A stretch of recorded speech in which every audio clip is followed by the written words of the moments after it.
നമസ്കാരം, മാസ്റ്ററിങ് എഡ്യൂടെക്കിലേക്ക് എല്ലാവർക്കും സ്വാഗതം. കഴിഞ്ഞ ക്ലാസ്സിൽ നമ്മൾ നെറ്റ്വർക്ക് ടോപ്പോളജീസ് എന്താണെന്നാണ് നോക്കിയത്. അപ്പോൾ ഇന്നത്തെ ക്ലാസ്സിൽ നമ്മൾ ഇൻ്റർനെറ്റിനെ കുറിച്ച് കുറച്ച് ഡീറ്റെയിൽഡ് ആയിട്ടാണ് ഡിസ്കസ് ചെയ്യാൻ പോകുന്നത്.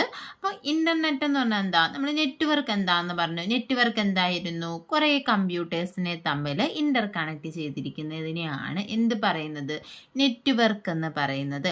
അപ്പോൾ ഇൻ്റർനെറ്റ് എന്താണെന്ന് നമ്മൾ ആദ്യമേ ഡിസ്കസ് ചെയ്തിരുന്നു. എന്തായിരുന്നു internet?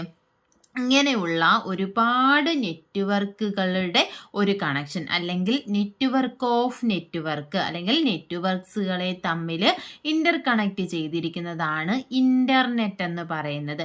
thousands of individual computer networks interconnected to form internet. അപ്പോൾ thousands of കമ്പ്യൂട്ടർ നെറ്റ്വർക്കുകളെ തമ്മിൽ ഇന്റർ കണക്ട് ചെയ്തിട്ടാണ് എന്തുണ്ടായിരിക്കുന്നത്, ഇന്റർനെറ്റ് ഫോം ചെയ്തിരിക്കുന്നത്. അപ്പോൾ ഈ ഇൻ്റർനെറ്റ് എന്ന് പറയുന്നത് എന്താണ്? ഒരു വേൾഡ് വൈഡ് ആയിട്ടുള്ള ഒരു സിസ്റ്റമാണ് ഈ ഇൻ്റർനെറ്റ് എന്ന് പറയുന്നത്. അപ്പോൾ ഇൻ്റർനെറ്റ് ലഭ്യമാകാൻ വേണ്ടിയിട്ട്, അല്ലെങ്കിൽ ഇൻ്റർനെറ്റ് പോസിബിൾ ആകാൻ വേണ്ടിയിട്ട് നമ്മൾ ഒന്നിലധികം ഒരുപാട് പല രീതിയിലുള്ള പ്രോട്ടോകോൾസ് യൂസ് ചെയ്തിട്ടുണ്ട്. പ്രോട്ടോകോൾസ് എന്താണെന്ന് നമ്മൾ പറഞ്ഞിട്ടുണ്ട്. എന്താണ്? സെറ്റ് ഓഫ് റൂൾസിനെയാണ് പ്രോട്ടോകോൾസ് എന്ന് പറയുന്നത്. അപ്പോൾ സ്റ്റാൻഡേർഡ് ആയിട്ടുള്ള ഇൻ്റർനെറ്റ് പ്രോട്ടോകോൾ, ഇൻ്റർനെറ്റിൽ യൂസ് ചെയ്യുന്ന സ്റ്റാൻഡേർഡ് പ്രോട്ടോകോൾസ് ആണ്. മെയിനായിട്ട് യൂസ് ചെയ്യുന്ന പ്രോട്ടോകോൾസ് ആണ് TCP/IP പ്രോട്ടോകോൾ എന്ന് പറയുന്നത്. TCP എന്ന് പറഞ്ഞാൽ ട്രാൻസ്മിഷൻ കൺട്രോൾ പ്രോട്ടോകോൾ, IP എന്ന് പറഞ്ഞാൽ ഇന്റർനെറ്റ് പ്രോട്ടോകോൾ. അപ്പോൾ it uses a standard internet protocol TCP/IP to connect computer users world wide. അതായത് കമ്പ്യൂട്ടർ യൂസ് ചെയ്യുന്ന യൂസേഴ്സിനെ വേൾഡ് വൈഡ് ആയിട്ട് കണക്ട് ചെയ്യാൻ വേണ്ടിയിട്ട് യൂസ് ചെയ്യുന്ന ചില പ്രോട്ടോകോൾസ് ഉണ്ട്. അതാണ് ഇത് മെയിനായിട്ട് യൂസ് ചെയ്യുന്ന പ്രോട്ടോകോളാണ് TCP/IP എന്ന് പറയുന്നത്. ഇനി എന്താ പ്രോട്ടോകോൾ? നമ്മൾ പറഞ്ഞിട്ടുണ്ട് സെറ്റ് ഓഫ് റൂൾസ് അല്ലെങ്കിൽ ഗൈഡ് ലൈൻസ് ആണ് ഇന്റർനെറ്റിൽ നമ്മൾ യൂസ് ചെയ്യുന്ന. ആ ഗൈഡ് ലൈൻസിനെയാണ് എന്ത് പറയുന്നത്, പ്രോട്ടോകോൾ എന്ന് പറയുന്നത്. ഇനി എന്താ TCPയുടെ IPയുടെ ഒക്കെ ഫുൾ ഫോം പഠിച്ചിരിക്കണം. TCP എന്ന് പറഞ്ഞാൽ ട്രാൻസ്മിഷൻ കൺട്രോൾ പ്രോട്ടോകോൾ, IP എന്ന് പറഞ്ഞാൽ ഇന്റർനെറ്റ് പ്രോട്ടോകോൾ. അപ്പോൾ ഈ ഇന്റർനെറ്റ് വഴി നമ്മുടെ ഡേറ്റാസിനെ സെൻഡ് ചെയ്യുന്നത് എങ്ങനെയായിരിക്കും? ചെറിയ ചെറിയ പാക്കറ്റ്സ് ആയിട്ടായിരിക്കും ഡേറ്റാസ് സെൻഡ് ചെയ്യുന്നത്. ഇതും എക്സാമിന് ചോദിച്ചിട്ടുണ്ട്. ഇന്റർനെറ്റ് വഴി ഡേറ്റാസിനെ സെൻഡ് ചെയ്യുന്നത് എന്തായിട്ടാണ്? പാക്കറ്റ്സ് ആയിട്ടാണ്. TCP/IP എന്ന് പറഞ്ഞാൽ എന്താ? Packets are send from source to destination. സോഴ്സിൽ നിന്നും ഡെസ്റ്റിനേഷനിലേക്ക് എന്താണ് ഡേറ്റാസിനെ സെൻഡ് ചെയ്യുന്നത്? എങ്ങനെയാണ്? പാക്കറ്റ്സ് ആയിട്ടാണ് ഡേറ്റാസിനെ സെൻഡ് ചെയ്യുന്നത്. ഇനി FTP എന്ന് പറയുന്നത് മറ്റൊരു പ്രോട്ടോകോൾ ആണ്. FTP എന്ന് പറഞ്ഞാൽ ഫയൽ ട്രാൻസ്ഫർ പ്രോട്ടോകോൾ എന്ന് പറഞ്ഞാൽ എന്താ? User can transfer text, files and documents. ഫയൽസിനെയും ടെക്സ്റ്റ്, ഡോക്യുമെന്റ്സിനെയൊക്കെ ട്രാൻസ്ഫർ ചെയ്യാൻ വേണ്ടി യൂസ് ചെയ്യുന്നതാണ് ഇത് FTP അല്ലെങ്കിൽ ഫയൽ ട്രാൻസ്ഫർ പ്രോട്ടോകോൾ എന്ന് പറയുന്നത്. അതുപോലെ തന്നെ മറ്റൊരു പ്രോട്ടോകോൾ ആണ് HTTP. ഇതിന്റെ എല്ലാം ഫുൾ ഫോം അറിഞ്ഞിരിക്കണം, എന്താണെന്നും അറിഞ്ഞിരിക്കണം.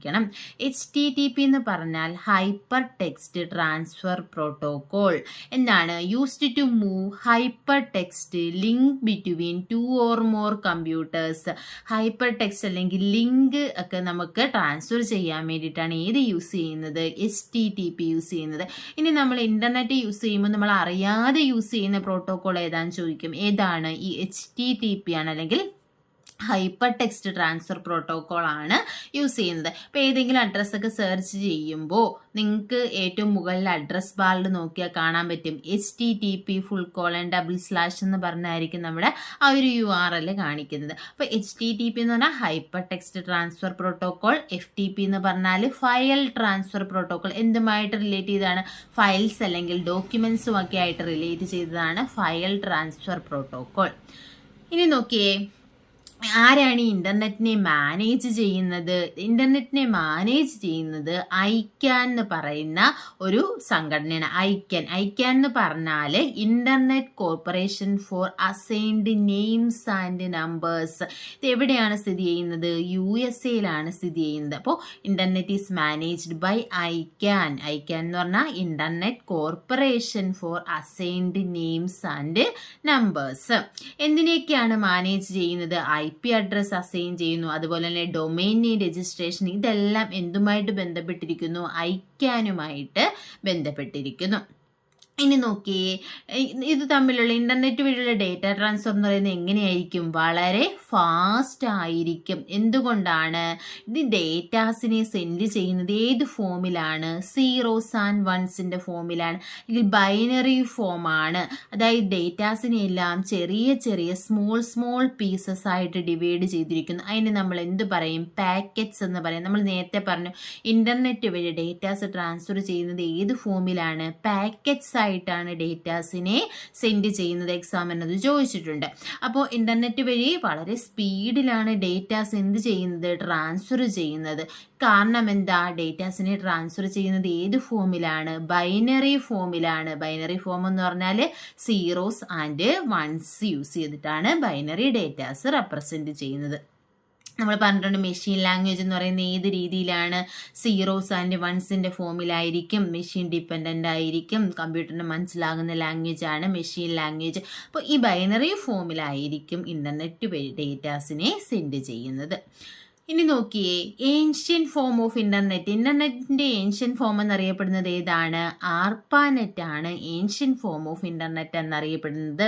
ആർപ്പാനെറ്റ് ഡെവലപ്പ് ചെയ്തത് ആരാണ്? അമേരിക്കൻ ഡിപ്പാർട്ട്മെന്റ് ഓഫ് ഡിഫൻസ് ആണ് ഈ ആർപ്പാനെറ്റ് ഡെവലപ്പ് ചെയ്തത്. അപ്പം ഇന്റർനെറ്റിന്റെ ഏൻഷ്യൻ ഫോം എന്നറിയപ്പെടുന്നത് ഏതാണ്? ആർപ്പാനെറ്റ് ആണ്. ആർപ്പാനെറ്റ് ഡെവലപ്പ് ചെയ്തത് അമേരിക്കൻ ഡിപ്പാർട്ട്മെന്റ് ഓഫ് ഡിഫൻസ് ആണ്.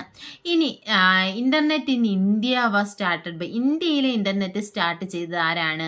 VSNL ആണ്. വിദേശ് സഞ്ചാർ നിഗം ലിമിറ്റഡ് ആണ് ഇന്ത്യയിൽ ഇന്റർനെറ്റ് സ്റ്റാർട്ട് ചെയ്തത്. ഇനി ഇന്റർനെറ്റ് എന്താന്ന് പറഞ്ഞു. ഇതേപോലെ വരുന്ന മറ്റൊരു ടേം ഉണ്ട്, ഇൻട്രാനെറ്റ്. എന്താണ് intranet? It is A network of computers within an organisation. ഏതെങ്കിലും ഒരു ഓർഗനൈസേഷനിലുള്ള കമ്പ്യൂട്ടർ നെറ്റ്വർക്കിനെയാണ് എന്ത് പറയുന്നത്? ഇൻട്രാനെറ്റ് എന്ന് പറയുന്നത്.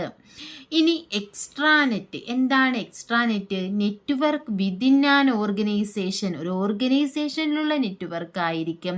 Connect to the authorized outside users. അതുപോലെ തന്നെ ഇതിനെ എന്ത് ചെയ്യും? ഒരു ഓർഗനൈസേഷനിലുള്ള നെറ്റ്വർക്ക് ആയിരിക്കും. അതുമായിട്ട് ബന്ധപ്പെട്ട ആ ഓർഗനൈസേഷനുമായിട്ട് റിലേറ്റ് ചെയ്തിട്ടുള്ള ഓതറൈസ്ഡ് ആയിട്ടുള്ള ഔട്ട്സൈഡ് യൂസേഴ്സിനെയും നെറ്റ്വർക്കുമായിട്ട് കണക്റ്റഡ് ആയിരിക്കും.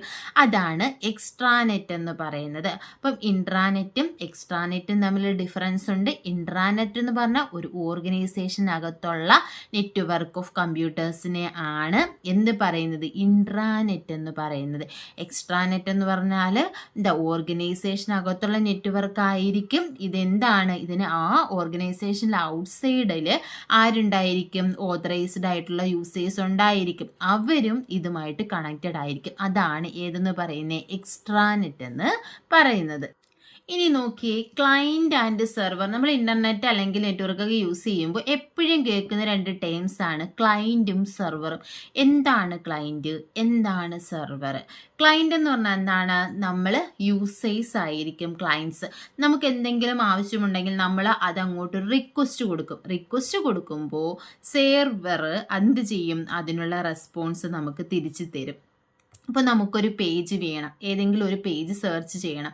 നമ്മൾ ആ പേജ് ടൈപ്പ് ചെയ്ത് കൊടുത്തു. എന്താ? നമ്മൾ റിക്വസ്റ്റ് അങ്ങോട്ട് കൊടുത്തു.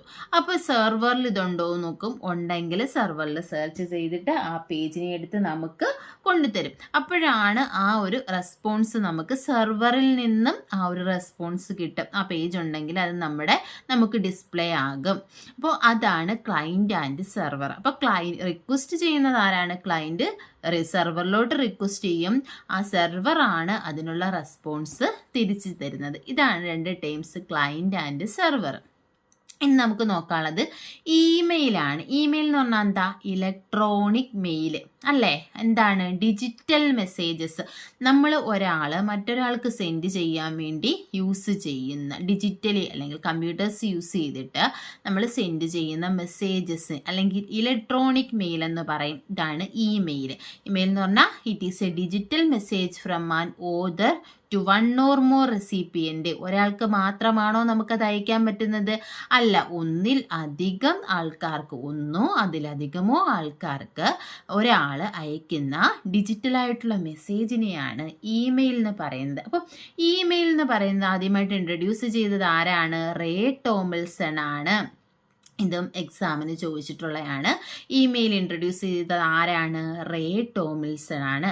ഇനി ഇമെയിൽ വഴി സെൻഡ് ചെയ്ത ആദ്യ മെസ്സേജ് ഏതാണെന്ന് ചോദിച്ചാൽ കൊട്ടി UIOP ആണ് ഇത് ഇമെയിൽ വഴി സെൻഡ് ചെയ്യപ്പെട്ട ആദ്യത്തെ മെസ്സേജ്.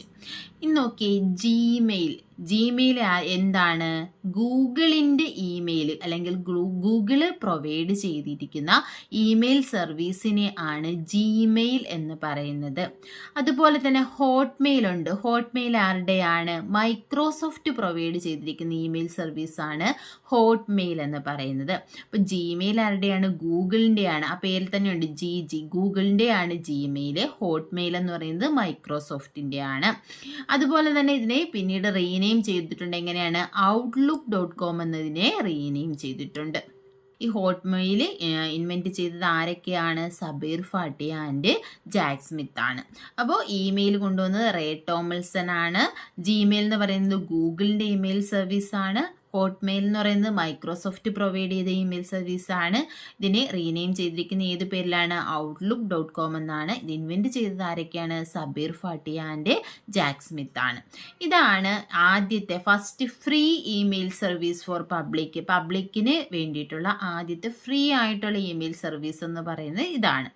ഇന്നൊക്കെ first Indian state offer email ID in ഹിന്ദിയിൽ ഇമെയിൽ ID ഓഫർ ചെയ്ത ആദ്യ ഇന്ത്യൻ സ്റ്റേറ്റ് ഏതാന്ന് ചോദിച്ചാൽ അത് രാജസ്ഥാനാണ്. അപ്പോൾ ഹിന്ദിയിൽ നമ്മൾ സാധാരണ യൂസ് ചെയ്യുന്ന ഏതാണ്? ഇംഗ്ലീഷിലാണ് ഇമെയിൽ ID പ്രൊവൈഡ് ചെയ്യുന്നത്. അപ്പോൾ ഹിന്ദിയിൽ ഇമെയിൽ ID സർവീസ് ഓഫർ ചെയ്തിട്ടുള്ള ആദ്യത്തെ ഇന്ത്യൻ സ്റ്റേറ്റ് ഏതാണെന്ന് ചോദിച്ചാൽ അത് രാജസ്ഥാനാണ്. ഇനി അടുത്ത് നോക്കിയാൽ എന്താണ് ഇമെയിൽ ക്ലയൻറ്റ് അല്ലെങ്കിൽ ഇമെയിൽ റീഡർ അല്ലെങ്കിൽ മെയിൽ യൂസർ ഏജൻറ്റ് എന്നൊക്കെ പറയുന്നത് എന്താണ്? It's a computer program use to access and manage users email. യൂസറിൻ്റെ ഇമെയിൽസിനെ ആക്സസ് ചെയ്യാനും മാനേജ് ചെയ്യാനും ഒക്കെ വേണ്ടി യൂസ് ചെയ്യുന്ന ഒരു കമ്പ്യൂട്ടർ പ്രോഗ്രാമാണ് ഇമെയിൽ ക്ലയൻറ്റ് അല്ലെങ്കിൽ ഇമെയിൽ റീഡർ എന്ന് പറയുന്നത്. ഇനി വോയിസ് മെയിൽ എന്ന് പറഞ്ഞാൽ എന്താണ്? നമുക്ക് എന്ത് ചെയ്യാം? Send recorded audio messages, recorded ആയിട്ടുള്ള അല്ലെങ്കിൽ ഓഡിയോ മെസ്സേജസിനെയൊക്കെ സെൻഡ് ചെയ്യുന്നതാണ് എന്ത് പറയുന്നത്? വോയിസ് മെയിൽ എന്ന് പറയുന്നത്. പിന്നെ എല്ലാവരും കേട്ടിട്ടുള്ള ഒരു ടേം ആയിരിക്കും സ്പാം എന്നുള്ളത്. എക്സാമിനും ചോദിച്ചിട്ടുള്ളതാണ്. സ്പാം എന്ന് പറഞ്ഞാൽ എന്താ? അൺവാണ്ടഡ് ആയിട്ടുള്ള ഇമെയിൽസ് അല്ലെങ്കിൽ നോൺ റിക്വസ്റ്റഡ് ആയിട്ടുള്ള ഇമെയിൽസ്. നമുക്ക് അൺവാണ്ടഡ് ആയിട്ടുള്ള നമുക്ക് ആവശ്യമില്ലാത്ത മെസ്സേജസുകൾ അല്ലെങ്കിൽ മെയിലുകൾ നമ്മുടെ മെയിലിൽ വരും ഇല്ലേ? അപ്പോൾ അങ്ങനെ നമ്മൾ റിക്വസ്റ്റ് ചെയ്തിട്ടുള്ള ആയിരിക്കത്തില്ല, നമ്മൾ അങ്ങോട്ടൊന്നും സെൻഡ് ചെയ്യാതെ കുറേ മെയിൽസ് വരും അൺവാണ്ടഡ് ആയിട്ടുള്ളത്. അതിനെയാണ് എന്ത് പറയുന്നത്? സ്പാം എന്ന് പറയുന്നത്. അപ്പോൾ നമുക്ക് ആവശ്യമില്ലാത്തതാണെന്നുണ്ടെങ്കിൽ നമുക്കതിനെ റിപ്പോർട്ട് ചെയ്യാം. അപ്പോൾ ഇതെല്ലാം കൂടി ഒരു ഫോൾഡറിൽ ആയിരിക്കും വന്ന് കിടക്കുന്നത്. അപ്പം നമ്മൾ റിപ്പോർട്ട് ചെയ്യാത്തതായിരിക്കും. ചിലപ്പോൾ ചിലർക്കൊക്കെ വന്നിട്ടുള്ള മെയിൽസ് ആയിരിക്കും അത് അവർക്ക് അൺവാണ്ടഡ് ആയിട്ടുള്ളത്. അവരെന്ത് ചെയ്യും? ഒരു വട്ടം സ്പാമായിട്ട് റിപ്പോർട്ട് ചെയ്ത് കഴിഞ്ഞാൽ ഇതെന്ത് ചെയ്തു? സ്പാം മെസ്സേജസിലായിരിക്കും പോയി കിടക്കുന്നത്. അപ്പോൾ അൺവാണ്ടഡ് ആയിട്ടുള്ള അല്ലെങ്കിൽ നോൺ റിക്വസ്റ്റഡ് ആയിട്ടുള്ള ഇമെയിൽസ് റിസീവ് ചെയ്യുന്ന നമുക്ക് വരുന്ന ഇമെയിൽസിനെയാണ് എന്ത് പറയുന്നത്? സ്പാം എന്ന് പറയുന്നത്. ഇതൊരു സ്പാം എന്ന് പറയുന്ന ഫോൾഡറിലായിരിക്കും ഈ അൺവാണ്ടഡ് ആയിട്ടുള്ള ഇമെയിൽസ് ഒക്കെ നമുക്ക് കാണാൻ സാധിക്കുന്നത്. ഇനി അടുത്ത എന്താണ്? സ്പിം എന്ന് പറഞ്ഞാൽ സ്പാം ഓവർ ഇൻസ്റ്റന്റ് മെസ്സേജിങ്. ഇപ്പോൾ അൺവാണ്ടഡ് ആയിട്ടുള്ള ഇൻസ്റ്റന്റ് മെസ്സേജസിനെ ആണ് എന്ത് പറയുന്നത്? സ്പിം എന്ന് പറയുന്നത്. അപ്പോൾ സ്പാമും സ്പിമ്മും ഡിഫറൻസ് മനസ്സിലാക്കുക. പിന്നെ ഇമെയിലുമായിട്ട് റിലേറ്റ് ചെയ്തിട്ടുള്ള രണ്ട് ടേംസ് ആണ് CC ആൻഡ് BCC. ഇതും എക്സാമിന് ചോദിച്ചിട്ടുണ്ട്. CC ഫുൾ ഫോം ഒക്കെ ചോദിച്ചിട്ടുണ്ട്. CC എന്ന് പറഞ്ഞാൽ കാർബൺ കോപ്പിയാണ്. BCC എന്ന് പറഞ്ഞാൽ ബ്ലൈൻഡ് കാർബൺ കോപ്പിയാണ്.